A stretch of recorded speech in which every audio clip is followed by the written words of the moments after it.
This is Straight Talk Live with Yonah Budd. You're listening to Yonah Budd. I'm the crisis guy. If you haven't heard me before, I'm the clinical director at The Farm in Stouffville, Mental Health and Addiction Treatment Center in Stouffville, Ontario. I'm a private investigator. I manage cases that deal with mental health and addiction. I look for missing children when it's appropriate for me to do, mostly teenagers. I have a teen practice for high-risk teenagers that are homicidal, suicidal from 13 to 19. And I'm a retired prison chaplain, but you don't care about that. Most importantly, I take phone calls from people like you and me, my guest, and my producer tonight, Alex. He's in the studio with us and going to make sure we have a real good show and share some stuff with you. So I have some guys to introduce you tonight. One for sure who's here with us and representing 9 others. And these fellows have decided and took it upon themselves to try to make a difference, to try to impact the world out there in a more positive way. We've got a special guest tonight. His name is Danny Stone. He's a speaker, he's a coach, and he's an entrepreneur. He grew up in Nova Scotia, I assume in a difficult part of town. He's a wonderful young man. And him and 9 other guys got together, and they wrote a book called New Me, 10 Men, 10 Stories of Perseverance. And they're out there talking to kids, and they come from these communities. These gentlemen do. So when we come back from break, I'm going to introduce you to Danny. We're going to talk about the book that they wrote and what's going on and what they're doing to try to make a difference, what kind of men they are standing up to mentor kids out there, what kind of profile and what kind of model they're trying to be, to show these young men that there's a life beyond the life that they had, and you can come out of the darkness and find your way into light. You're listening to Yonah Budd. This is Straight Talk Live on In-Depth Radio, Newstalk1010 on the iHeart Radio network. Come on back. We got tons more to do. See you in a minute. Danny Stone is here with me tonight. Hi, Danny. Hey, how you doing, Yonah? Thanks good, for having man. me. He looks like he looks like he could be like an athlete or a movie star, or like he's just like, he got such a great glow, man. It's just really beautiful looking man. Anyway, Danny is a speaker. He's a coach and entrepreneur. He's been teaching and coaching individuals for more than 10 years, helping them find meaningful careers, grow their businesses, and create the lives that they want. He's a best-selling book called You Have the Keys Now, Drive, has helped readers in 9 countries change the mindset take action and achieve their biggest goals. He's also an advisor and a community leader with Zero Gun Violence Movement, which is a movement my friend Louis March started and is on here often. A group dedicated to ending gun violence in the Toronto area. Lots going on, buddy. A lot. So these guys, the reason that Danny's here with us tonight, excuse me, is him and 9 other guys wrote a book. And the book is called New Me, K-N-E-W, Me, 10 Men, 10 Stories of Perseverance. It's basically a book written by 10 men, 10 black men, who are living in Toronto. 3 years ago, 10 guys got together and decided that they wanted to help boys and men break through some barriers and step into, to become the best that they can be, the greatest. Then that's when the idea of writing a book was born. So each author wrote a chapter about a different challenge that they had to overcome as boys or men. And some men talk about having grown up in neighborhoods where there were lots of crime and violence. Others talk about having learning disability and various challenges. As we began to write the book, they say, we realized that the book wouldn't be enough. We decided to make it a movement, and the book and speaking events would be the beginning of the movement. So tonight, welcome. I hope you're launching this for the first time here with me. If not, we're going to pretend you are. Yeah. So I just want to introduce these other guys because the stories are quite amazing. We're talking about the 9 other guys. Is Nicholas Barham, who's a co-founder, not-for-profit child and youth worker. Keith Hill is a writer, producer, and an author. Also works with kids. Dr. Joseph Akwai is a surgeon in residence and also part of this movement. Randell Ajay, who's an entrepreneur, speaker, spoken word practitioner, grew up in one of the neighborhoods around here. I think he's maybe a Jane and Finch guy. I could be wrong. Danny Stone, of course. Jeremy Spence, he's a community support worker. Chris Duff, he speaks. He's an entrepreneur and an advocate. And Jamel Campbell, he's a professional football player. And Jeff A.D. Martin, who's an empowerment speaker, author, podcast host. I think he was the guy that got all these boys together to make this happen. And Jelani Daniels, he's an avid entrepreneur and an author. Not only are these guys, your buddies out there, not only are they authors, but each one of these guys has dedicated themselves to going out and talking to people, young men, about this kind of stuff. So tell me, how did it all come together? Well, it all came together because Jeff A.D. Martin, he had a podcast called, or he still does, called Brothers from the Six. And what he did is showcase different black men in Toronto who are doing amazing community work. And so we had all been featured on his podcast at one point in time. And after I was on the podcast, Jeff and I got to talking, and we formed a really strong bond about the work that we wanted to do to uplift communities. And he said, I'm thinking about getting us together to write a book. What do you think? And I said, I think it's a great idea. So he selected 9 of us to get together to write one chapter about something that we've overcome that's really kind of changed our lives and made us who we were. And that's how the book kind of came about. And then later on, we decided that the book wasn't enough. We have to do other things. So do you ever get together in the night, like all 10 of you? Is it possible? I mean, it appears by the profiles of your 9 brothers that are out there that, everybody seems to be busy, have a lot going on.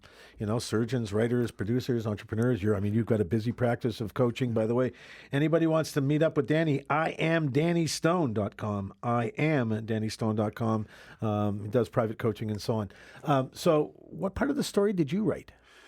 So I wrote the first chapter, and the first chapter, my story starts with me growing up in Nova Scotia.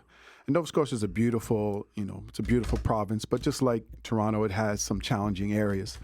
So I grew up in a city called Dartmouth, and they call it Darkside. And, my neighborhood was called Jelly Bean Square, and it was a place where if you weren't from there, you didn't go there. And just how did it get the name Jelly Bean Square? Just because all of the houses were different colors. Okay. And so growing up there, it was just, lots of drugs and crime and, violence. And you alluded to this earlier, a lot of young men who were just searching. Some of us didn't have our fathers around, and we were just searching. We were searching for belonging, for worth, and, ended up, unfortunately, going down the wrong path. So the kind of people that are having you out there to speak, I assume that they get you through the movement, and anybody wants to know more about them, it's New Me, KNEW, New Me, M-E, New Me, movement.com. Who's asking you to come out and speak? Or you just kind of show up in a neighborhood, go, hey, guys, we're here? No, lots of people, community organizations, corporate organizations, universities, high schools, lots of different places reach out to me to come and speak. Okay, and to the other guys? Who are they speaking to? The same kind of groups? We're all speaking to similar groups. Okay. Randall has a spoken word company, so he does a lot of spoken word stuff. Jeff does a lot of work with schools, so across Canada. So Right. Lots of people are just reaching out to us individually, and I think that's the power of us coming together, because we were already doing so much, in our communities that, we decided we could just go further if we were together. So I guess the issue is, though, if there's 10 guys all speaking independently, how do you make sure that the topic's on point? Like, how are you preaching from the same prayer book, so to speak? Well, I think, or everybody has their own slant. Well, everybody has their own slant. Like, we all know what the book and the movement is about, and a lot of us have lived it. And so I think we can all speak to the book from our own experiences, and because it's all similar. We don't want to be robotic about it, but we want people to be consistent with the overall message, which is helping boys and men that are kind of feeling lost and forgotten in their lives, or facing some barriers or some tough times, see their way through that and know that there's something greater on the other side. What was life for you? Life like for you at 15? At 15, I describe it like being a passenger. I was a passenger. I was a follower. I was following the wrong guys, doing the wrong things, and I realized at some point that I had an opportunity to do more with my life. See, when you live in the community that I lived in, you were afraid to step outside of that community. You were afraid of the unknown. So I ended up not leaving the community, staying in the community, doing all these things with the wrong people. And it was mentors that really helped me to kind of see something different. Who's the first person? First of all, mom, dad, anybody around? Oh yeah, my mother was a single mom, raised 3 kids, and I played basketball and soccer my whole life, and I think she barely missed any games. She was at every single game. She was the loudest one cheering, and so she was always there. And my grandmother was a huge role model in my life. You know, my grandmother she was like my best friend. And I think she was the one that really kind of got through to me to Grandma. say, yeah, like there's so much more for you. Don't limit yourself. Were you being brought home by police and that kind of stuff? Oh, definitely. Okay, I've been arrested 3 or 4 times by the time I was 17. Okay. And some pretty, serious crimes. And, fortunately I was a juvenile and I turned my life around. But it was really, my grandmother used to say this thing, show me your friends and I'll tell you who you are. But what a great line. Yeah. We need to get her on the phone. Well, she passed away now. But we'll connect to her somehow through our prayers. But I never knew what that meant. Show me your friends, I'll tell you who you are. Yeah. Wow. Yeah. I never knew what that meant until... You know it now. Until one day when I was 18 years old. Great line. Great line. 416-872-1010. Text us at 71010 if you want to chime in. We're talking about role models, male role models in the communities that need to, in all communities. I mean, every community needs positive role models. Hopefully you have them at home. If not, you need guys out there that can come and talk, or, God forbid, they have to phone me later on and then it's a mess, right? So let's go back to kind of go back to the story. So you kind of grew up in the neighborhood, in a difficult neighborhood. Grandma kept you sort of, I'm sure, from doing really bad stuff. Right. The guilt must have been overwhelming. It was at times. Right? And then you had the peer pressure of, your fellow bad guys. Now, you're a big guy. Were you a big guy at 15 too? I was always one of the tallest. One of the tallest people, kids. yeah. So, I mean, you weren't easily intimidated. So what was it about these guys that made you do stuff that you knew you really didn't want to do? Well, I was. I mean, I was somewhat intimidated at times because, growing up in that neighborhood, I got bullied a lot. I got picked on. For what? For being the biggest guy in school? No, just because, I never, a lot of my friends had older brothers, and their older brothers were, getting them, nice clothes and letting them drive their car. Gotcha. And I was the oldest, right? And so I never had those things. So I used to, get picked on for not having the nice clothes and all that kind of stuff. And then as I started to get really good at basketball, the jealousy thing kind of came in. Okay. And so I think just to kind of fit in, I decided to stop being picked on and bullied. I started becoming a follower. Doing bad things, so doing a lot of in. bad things. Yeah. I think, buddy, I think that's going to be the root of what this is all about, is making that decision, having enough self-esteem, feeling good enough about yourself that you can tell these guys to pound salt, and you don't want to play the games that they want to play. Okay, when we come back, we're going to do lots more. I'm here with my new best friend, Danny Stone. We're talking about how to make a difference out there, and more stories to share, more information. We want to hear what you have to say. 416-872-1010. Text at 71010. You got Yonah, and I'll be right back. See you in a second. Hey there, welcome back. I'm not going to waste any time. We have a caller on the phone right now. Dr. Vibe, is that really you? That is me. Oh, my gosh. I wish I could get your autograph. Is it possible to get your autograph over the phone? We find a way. Okay. Thanks so much for joining us tonight. Good question, though. The question you wanted to share, why don't you please share that with us? Yes, just wanted to ask Danny, when was the moment life began to turn? Hang on, we're going to get Danny's microphone lit up here. There we go. No problem. All right. Yeah, that's a great question. The turning point for me was I was 18 years old. I had been in some trouble. And it was almost like yesterday. I remember it. It was the summertime. I was sitting outside with some friends. And up until that point, I had been getting some letters from universities all across Canada to go and play university basketball.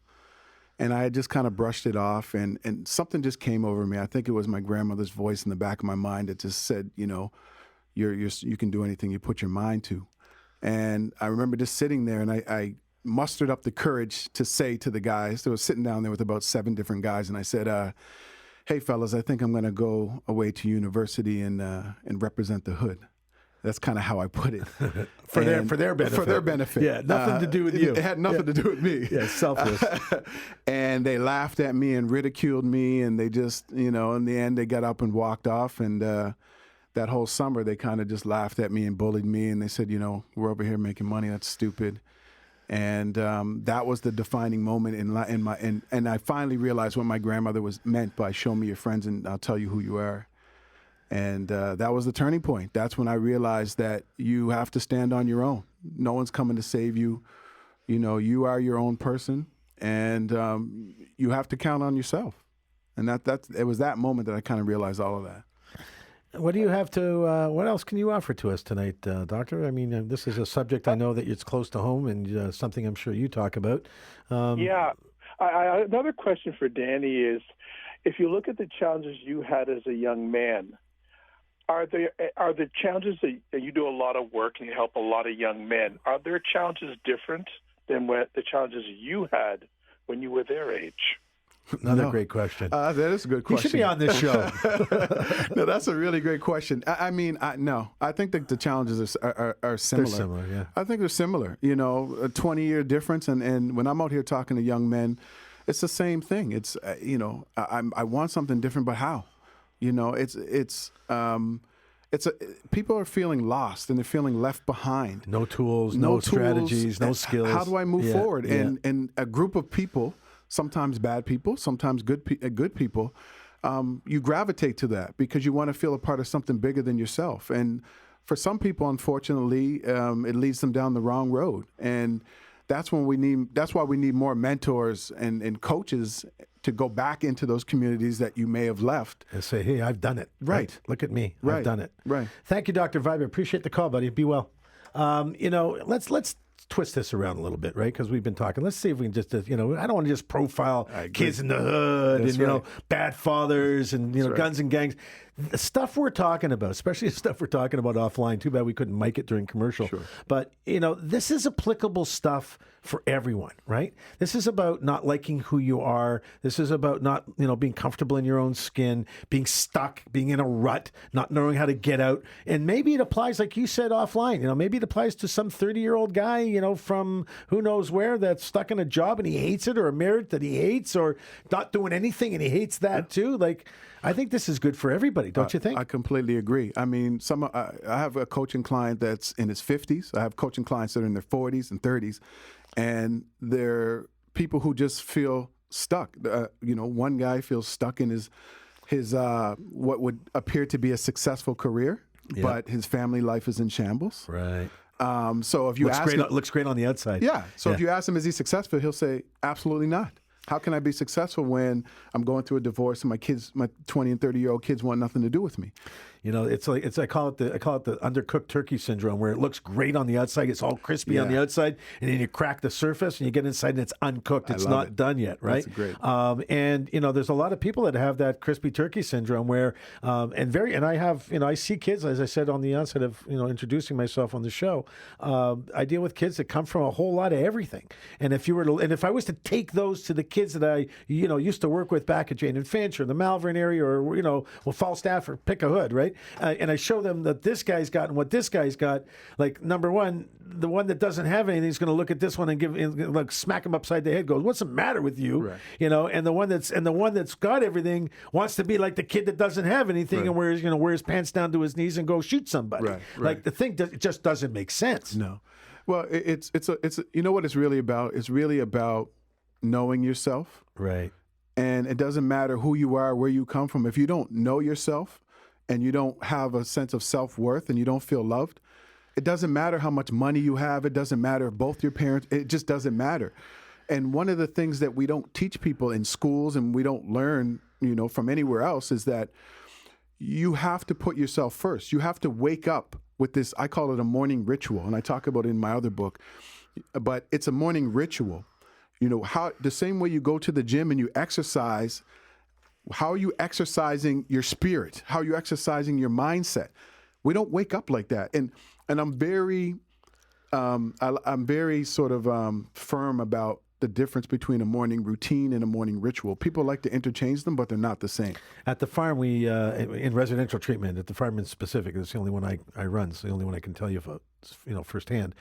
They start their day with patients start their day with meditation, goal setting, and the kids I coach and the adults I coach and the sober coaching I do and the counseling I do. It's exactly. I mean, we never met before, and we're sharing the same message. You got to put your feet on the ground in the morning. Number one, and be thankful that they're there. Right, that you got a breath, right? It's not a given. Not everybody gets one. So you had a breath. You get to put your feet on the ground, and then everything from that has to be up, right? So do some meditation, connect yourself to yourself, connect yourself to your higher power if you have one, set some reasonable goals for the day, and get on with it, right? Yeah. So when someone's stuck in a rut, kid, adult, what are the kind of, quickie words of advice you give to someone that they say, you know what, Danny, I'm just stuck in this world. I just can't get out. I got 3 kids and a wife. I hate my job, hate my world, hate everything. How do I get out of this? I'm a 53-year-old man, and, what do I do next? What do you do next? You have to first understand what's your vision for your life. Most of us just wake up and go through the motion. Like, what do you want for your life? You can't be happy with something you didn't know you didn't get. That you can't be happy that you didn't get something you didn't know you wanted. Brilliant. So a lot of us wake up, we hit snooze 10 times, we run around, we get the kids ready, we get ourselves ready, we're running late, we get to work, we're frustrated, we don't know what it's all about. And I always ask people, even when you start a new job, what do you want to get from this job? I want to get a big paycheck, man. Besides money, Exactly. Is it knowledge? Is it understanding? Is it so? A lot of us just we live day to day, and when you live day to day, and there's not a greater mission or purpose, of course you're going to be stuck. So here's where you and I kind of maybe slide a little bit, maybe not. Maybe it's just a question of terms. So I'm a big mindful guy. Okay. I'm all about living in the moment, right? Okay. I believe that anxiety comes from the future and depression comes from yesterday. And I believe that your only real chance you got to live a life, and I'm maybe a few years older than you, so let the old man talk. The purpose of your life for today, in my opinion, my humble opinion, is living today. And having some goals set for tomorrow, but in some reasonable terms. People that say, well, I want to have, I talk to teenagers all the time. Well, I want to have $500,000 by the time I'm 25. Okay, what happens, dude, if you only get like 200,000? You're going to jump off a building? What if you make $1 million? Is that too much for you to handle? It's like all these thoughts of what people want to do when and where at some other time in their life, but they don't realize the journey it takes to get from today just till tomorrow. Right. Do you adapt that in your thinking? Are you a day by day kind of guy, or are you much more project focused or long term focused? Both. So I think what you said was very interesting. It's I often ask people is, what is it going to do for you? What is that 500,000 going to do for you? Not in terms of physical things, but personally, right? Along the journey, who do you have to become to get that money and to maintain that money? Or what of yourself do you have to sell? Right. Right. So it's about, like you said, it's about the journey, who you have to become, and what you learn about yourself on the journey. So that's why I think the journey is important. 100%. Because if I'm looking to, maybe make $1 million, I have to become somebody different than I am right now. My work ethic has to change. The daily activities that I do the people that I associate with has to change. Right. My personal development has to change. So a lot of things have to change for me to get to that point. And so I think that's what a lot of people don't focus on. They focus on the end result, but they don't focus on the journey. Every day I have to get a little bit better. How many people that you coach, when I sit and talk to a patient for the first time, I say to them, okay, so when I do an assessment, the first thing I say is, I'm your fairy godfather. I'm going to give you 3 wishes, right? Here's your 3 wishes. And, inevitably it's, 1, 2, or 3. And it's money. It's, get my kids back. It's, get a better job. It's invariably 8 out of 10 times it isn't, I want to be happy. How many people that you talk to, when they talk about their goals, in their list of 7 or 8 or 10 or 12, happiness isn't there, and if it is, it's very low on the totem pole.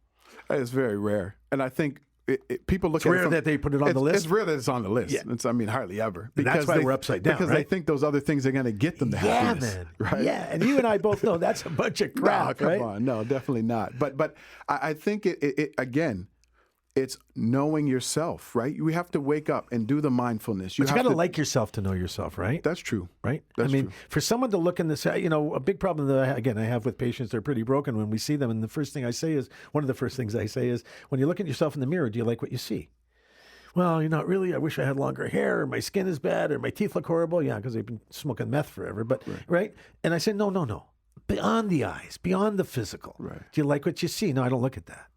And I think the challenge for a lot of people, and I guess one of the questions we're going to ask him when we come back from break is, when did you have that aha moment? When did you have that point, and you can think about it over break, when did you have that point where you looked in the mirror and said, okay, I like who I am. I like where I'm going, and I like what I'm doing. We'll be back shortly with Danny Stone. We're going to share the ins and the outs of how to get to be a better side of yourself. This man knows what he's talking about, not just because he's from a hood, but it's because he's lived his life, he's done his introspection, and he knows his stuff. He knows who he is, and I believe he knows what he wants to be. I'm impressed. I'm having fun. I'm enjoying the conversation. Hopefully you're learning something. 416-872-1010 if you want to jump in on the conversation. We'll be back in just a minute. Danny Stone and I in the studio tonight. Danny, you can reach him at IamDannyStone.com or NewMeMovement.com. So the question was, my brother, when was that aha moment for you? When did you look in the mirror and say, okay, I like what I'm doing, I like who I am, and I like where I'm going? Well, if you ever had that moment. Yeah, I was just going to say, I don't think it was just one moment. I think just really doing a lot of self-development and sort of a lot of deep work with myself. I think it was gradual over time. You know, I had worked in the corporate world for quite some time, and I saw a lot of sick leave and stress leave, but it was those little moments where I would take those extra minutes with people and just have these little micro conversations where they would come back and say, "Man, that was really helpful." And to me, it was nothing. Right? Yeah, it was just a conversation. But then it was at that time I started to realize, well, you know, maybe I can impact people. And through all the community work that I'd been doing my whole life, I think it was just an accumulation of everything that just kind of came together. And then I just started looking in the mirror saying, yeah, you know, I do have something to say. There is some greatness within me, and I started to own it. Did it take you a while to get, I mean, I had my share of doing really bad stuff when I was a kid, and you know, here I am 40-odd years later trying to dedicate myself to not doing that stuff anymore. I'm trying to get it right. But, you know, as you do more and more good stuff, do you still find yourself, though, from time to time going back to, you know, kind of beating yourself a little bit about those bad things you might have done, or if I would have, you know, I should have learned this when I was 20, not now when I'm 30 or however old you are? Yeah, I kind of do. But you know, I don't know what it is with me. I think I'm a very sort of positive person. Are you a happy person? Are you happy? Yeah, no, I'm happy. I'm Okay. happy and I'm positive because I'm a very grateful person. And so the minute I start to beat myself up, I don't stay in that zone too long. Right. I get right back to gratitude. These are the things I'm thankful for. So I don't stay there too long. You know, I get there, but I don't stay there long. Let's see what Mike has to say here. We got Mike on the phone. Mike, you got about a minute or so with us. How are you? I'm great. Thanks for calling. What can we do for you tonight, sir? Yeah, I just had 2 points to make. Concerning your guest. Your guest's path to success is not atypical. He was fortunate. He got offered I guess it was a scholarship or a chance to play college basketball, and most kids are not going to be able to offer that opportunity. So you have to find a way to impress upon the young adults, if they're just average in school or average in life, how to take the right path in life. So that was one of my points. And my second point is, how did your guest feel? He got arrested 3 times as a youth. Obviously, the first time he didn't feel like that there was any worry. So how do we impress upon the young adults that just keep getting arrested that they're really in trouble? We really have to go tough on them in some way. Okay, I appreciate the call, Mike. Thank you so much. Danny, are we tough enough on the kids? Or see, a lot of them, what people don't understand for the most part is when you're in a environment like we're talking about, and you get busted and arrested, sometimes that's a badge of honor and moves you up in the food chain, right? Definitely. I mean, again, my situation was like that. You know, when I decided to go to university, I was laughed at and ridiculed when guys were coming out of jail being celebrated. So, you know, it's that kind of mindset, not for everybody, but for some people in those communities. But I think what I realized was that I was overlooking mentors. People were, whether it was teachers who were dropping nuggets on me, community workers. Yeah. So you just weren't receptive. Yeah, right. So to the caller's point, maybe a lot of these young people are the same as I was. We were just overlooking these nuggets of information because we just weren't ready to receive it.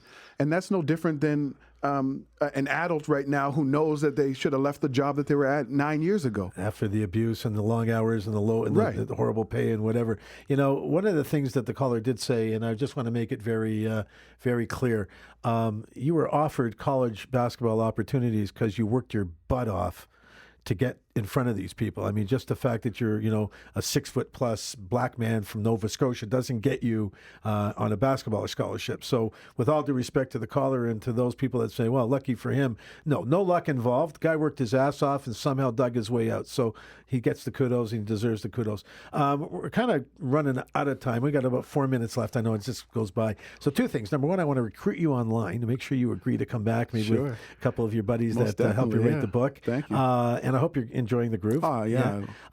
Okay, so let's get back to this meditation, the finding of, the goal setting, the looking in the mirror and seeing what you like about yourself. Do you find it difficult when you're dealing with people who just can't get off the mark? They're not sure how to get started, or they want someone to start it for them.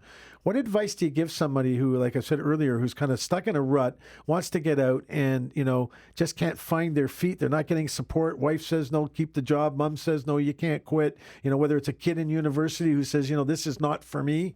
I often tell the story of one of my sons who decided, law school wasn't the way he wanted to go. He wanted to be a chef instead, and is living his life and very happy. And we were content and thrilled that he could find his feet.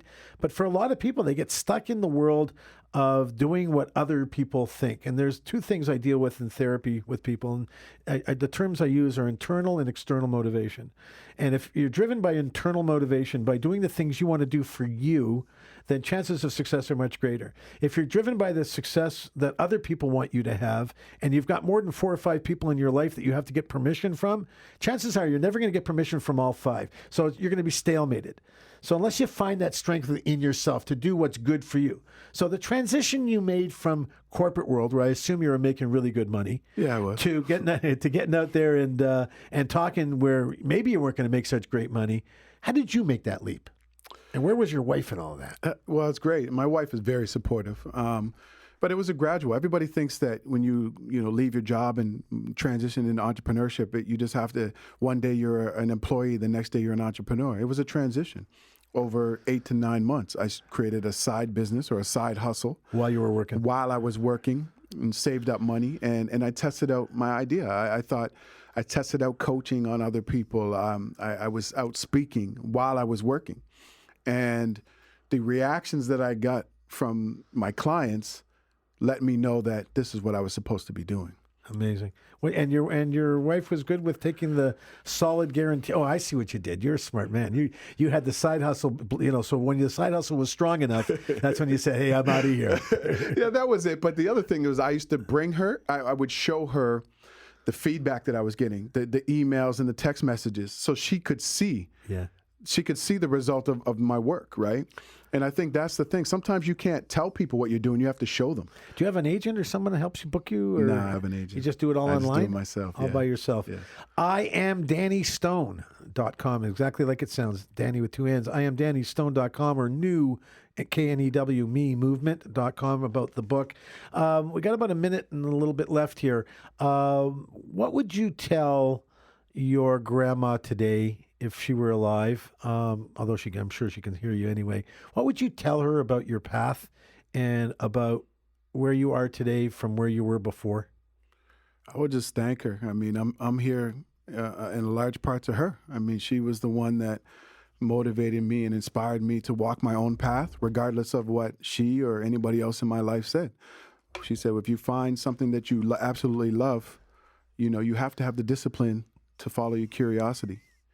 And I just stayed with that my whole life. So in memoriam for Grandma, her name was? Monica Stone. Monica Stone. In memorandum of Monica Stone, and I will use this line before, show me your friends, and I'll show you who you are. Danny Stone, thank you for joining me tonight. This was really enlightening and very much a pleasure. We're going to have you back again. You're listening to Yonah Budd on In-Depth Radio, Newstalk 1010. This is Straight Talk Live on the iHeart Radio Network. On behalf of my buddy Alex behind the glass, I love you guys. Danny's blowing kisses too.